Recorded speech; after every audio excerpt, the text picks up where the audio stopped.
Tapos, hindi, ganito na lang. Ang gusto ko, magtulungan tayo. Sabihin mo na lang totoo. Kasi, eh, inano mo si ano eh, inakusahan mo si ano, no? Marcos Si Jr. Presidente. At Mhm. saka si Maricel. Ako, wala akong pakialam kay Maricel Soriano. Kung hindi ko mong artista, konsitin ko. Pero, eto sinasabi naman ng PIDEA, hindi totoo. Sir naman, sabi ko, kita niyo naman, nilaglag naman ako ng mga kasama ko. At saka yan, matagal na yan, 2012, sabi ko. So, PIDEA nga, sir naman, sino naman ang mag-ano sa akin? So, kita niyo nilaglag ako. Yung mga kasama mo, kita mo, galit lahat sila sa iyo.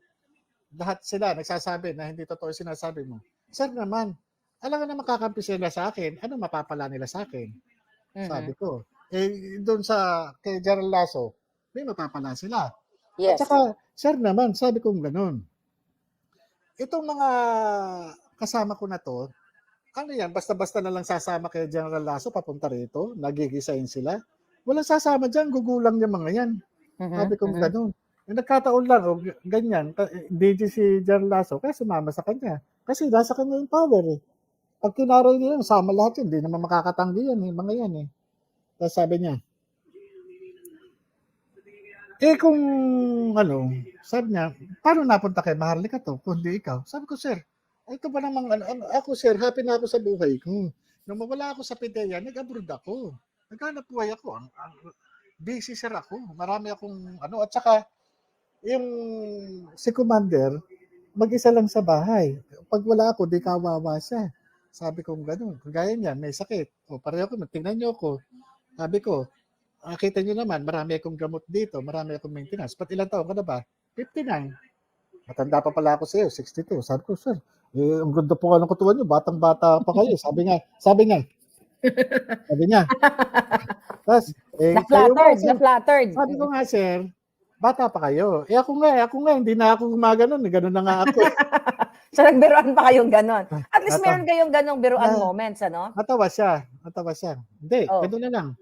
Masabi na lang ng totoo kung anong nangyari. Kasi, siyempre, ito, hindi naman ako naniniwala na, hindi sir, talaga, totoo yun.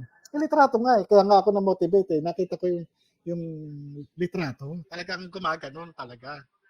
Sabi niya, totoo ba yan? Oo, sir. Sabi ko, paano ba nangyari to? Sabi niya, ano sa palagay mo? Bakit may ganyan? Sabi ko, sir, nag-umpisa yan sa away. Ako sa akin lang, nung pinanood ko nung matapos na masangkot na ako dyan, pinanood ko yung mga video.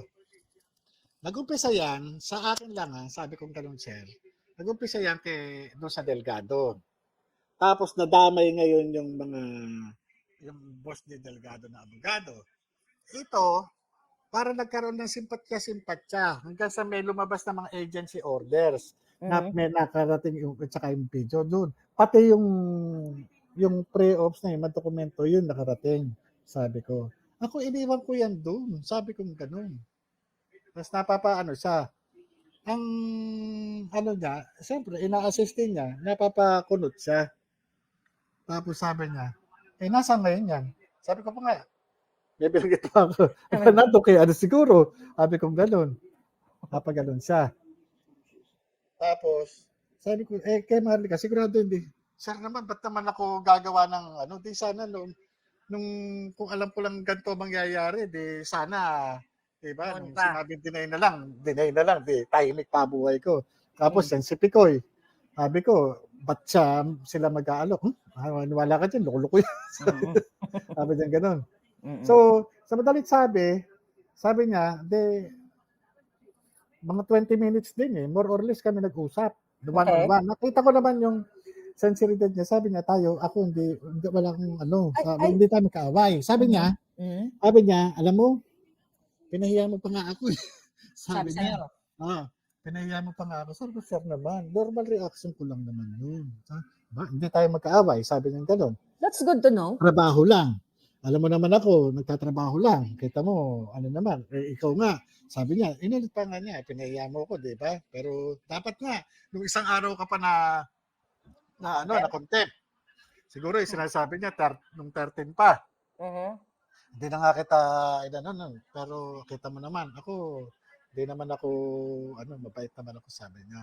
Makikita ko Mhm. naman yung sinseridad sa, sa mukha niya, sa pananalita niya, at sa tingin ko, nung mga oras na yun, at saka matapos namin, mag-uusap, ito siguro yung bumaba siya, no?